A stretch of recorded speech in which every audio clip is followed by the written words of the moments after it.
ఈ cinema hit అయిందా flop అయిందా అది తర్వాత మాట్లాడుకుందాం. ముందు ఒక విషయం చెప్పాలి. ఈ ఏడాది తెలుగు సినిమాల్లో ఇంత రిస్క్ చేసి తీసిన సినిమా చాలా అరుదు. ఇది ప్రతి ఒక్కరికి నచ్చే సినిమా కాకపోవచ్చు, కానీ సినిమా అయిపోయాక కూడా అసలు నేనేం చూశాను అని ఒక్కసారి ఆలోచింపజేస్తే ఇది సాధారణ సినిమా కాదు. అదే రావు బహదూర్. ఫ్రెండ్, సోషల్ మీడియా మొత్తం ఒకటే చర్చ. రావు బహదూర్ నిజంగా మాస్టర్ పీసా లేదా కేవలం ఓవర్ హైప్ మాత్రమేనా? ట్విట్టర్లో, రెడిట్లో, యూట్యూబ్లో ప్రీమియర్ చూసినప్పటి నుండి ఒక విషయం మాత్రం కామన్ గా కనిపించింది. ఇది కమర్షియల్ ఫార్ములా సినిమా కాదు. అండ్ ఇలాంటి తెలుగు సినిమాలు చాలా అరుదు. కానీ అసలు మ్యాజిక్ ఇక్కడ చాలా మంది ఒక విషయం మిస్ అవుతున్నారు. ఈ సినిమా పనిచేసింది ట్విస్ట్ వల్ల కాదు, సస్పెన్స్ వల్ల కూడా కాదు, హీరోయిజం వల్ల కూడా కాదు, మనల్ని హీరో మనసులోకి తీసుకెళ్లిన విధానం వల్ల అని చెప్తాను. సత్యదేవ్ గురించి ప్రత్యేకంగా చెప్పాలి. ఒక మంచి నటుడు డైలాగ్ చెబుతాడు.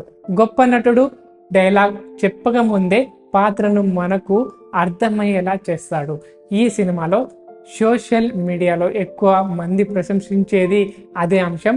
పర్ఫార్మెన్స్ క్యారేజ్ ద ఫిలిం అనే కామెంట్లు పదే పదే పడుతున్నాయి. కానీ ఇక్కడే దర్శకుడు మహా యొక్క గేమ్ మొదలవుతుంది. ఆయన కథ చెప్పడం కాదు, ఆడియన్స్ ను కథలోకి నడిపించాడు. కొన్ని సీన్లు మొదట్లో ఎందుకు నెమ్మదిగా అనిపించాయో చివరికి క్లైమాక్స్ వచ్చేసరికి అర్థమవుతుంది. అందులో కొంతమంది ప్రేక్షకులు first half slow, second half out standing అని అంటున్నారు. పేషెన్స్ ఉంటేనే ఈ సినిమా చూడాలి. పేషెన్స్ ఉన్న వాళ్ళకి ఈ సినిమా అందంగా కనిపిస్తుంది.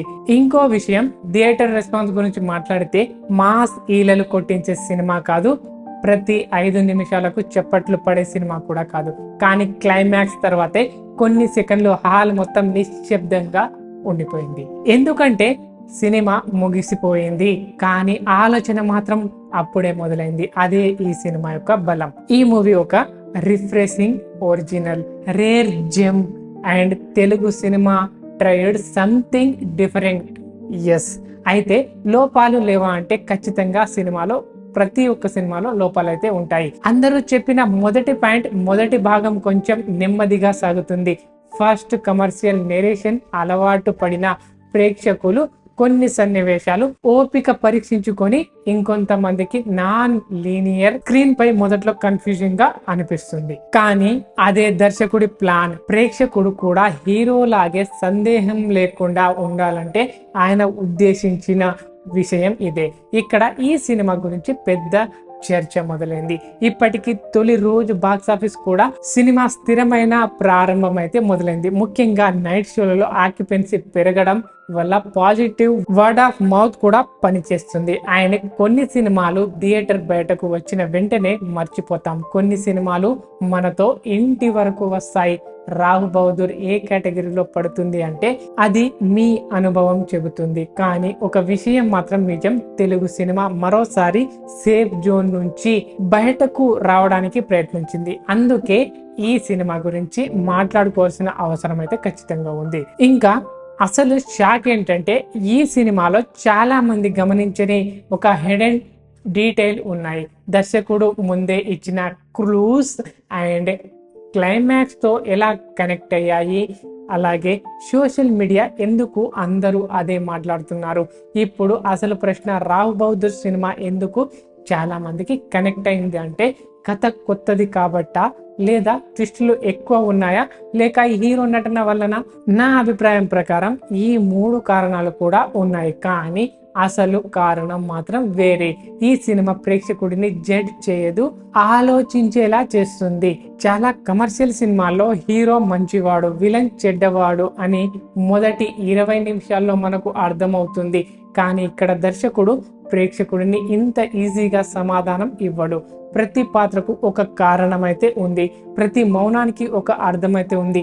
అందుకే సినిమా ముగిసిన తర్వాత కూడా చాలా మంది సోషల్ మీడియాలో తమ తమ అభిప్రాయాలు, మనసులోని భావాలు అయితే పంచుకుంటున్నారు. కానీ అసలు మ్యాజిక్ అక్కడ కాదు. ఒక్కసారి బ్యాక్గ్రౌండ్ స్కోర్ గురించి మాట్లాడుకుంటే ఎక్కడ పెద్దగా శబ్దం చేయాలో, ఎక్కడ పూర్తిగా నిశ్శబ్దంగా ఉండాలో అనేది బ్యాలెన్స్ చేస్తూ ఈ సినిమాకు మంచి బలం అయితే చేకూర్చారు డైరెక్టర్. నిశ్శబ్దమే ఎక్కువ ఎమోషన్ ను తీసుకొచ్చింది. అక్కడే ప్రేక్షకుడి పాత్రలో కనెక్ట్ అవుతాడు. నిజమా కదా? మీరు కామెంట్ లో చెప్పాలి. అండ్ ఇప్పుడు సత్యదేవ్ నటన గురించి ఒక సీన్ కళ్ళతో మాట్లాడుతుంది, మరో సీన్ ఒక్క మాట కూడా లేకుండా తనలో జరుగుతున్న సంఘర్షణలు చూపిస్తాడు. అదే కారణంగా సోషల్ మీడియాలో చాలా మంది కెరియర్ బెస్ట్ పర్ఫార్మెన్స్ అని ప్రశంసిస్తున్నారు. హీరో గొంతు ఎత్తి అరిచాడని కాదు, లోపల మంటను బయటకు తీసుకొచ్చాడనే ఫీలింగ్ చాలా మందికి వచ్చింది. అదే ఈ పాత్ర యొక్క బలం. ఇక్కడే దర్శకుడి ప్లానింగ్ మొదలవుతుంది. చాలా మంది మొదటి భాగం కాస్త నెమ్మదిగా ఉందని అంటున్నారు. ఇది ఒక అభిప్రాయం, కానీ అవే సన్నివేశాలు క్లైమాక్స్ వరకు చేరుకునేసరికి కొత్త అర్థాన్ని ఇస్తాయి. అంటే మొదట నాటిన చిన్న చిన్న భావోద్వేగాలే చివరికి పెద్ద పేలుడుగా పనిచేసింది. స్క్రీన్ ప్లేలో అదే పెద్ద విజయం. అలాగే థియేటర్ అనుభవం గురించి కూడా చెప్పాలి. ఈ సినిమా ప్రతి 5 నిమిషాలకు ఈలలు వేయించే సినిమా కాదు, కానీ కొన్ని సన్నివేశాల్లో ప్రేక్షకులు పూర్తిగా నిశ్శబ్దంగా కూర్చున్నారు. ఎందుకంటే వాళ్ళు సినిమా చూడడం మానేసి పాత్రను అనుభవించడం మొదలుపెట్టారు. ఒక రివ్యూకి దొరికే అతి పెద్ద ప్రశంస ఇదే. నిజమా కదా? కామెంట్ లో చెప్పండి. ఇప్పుడు లోపాల గురించి నిజాయితీగా మాట్లాడుకుందాం. ప్రతి సినిమాకి బలాలు, బలగాలు అండ్ బలహీనతలు కూడా ఉంటాయి. ఈ సినిమాలో కొన్ని సన్నివేశాలు మరింత కాంపాక్ట్ గా ఉంటే ప్రభావం ఇంకా బలంగా ఉండేది.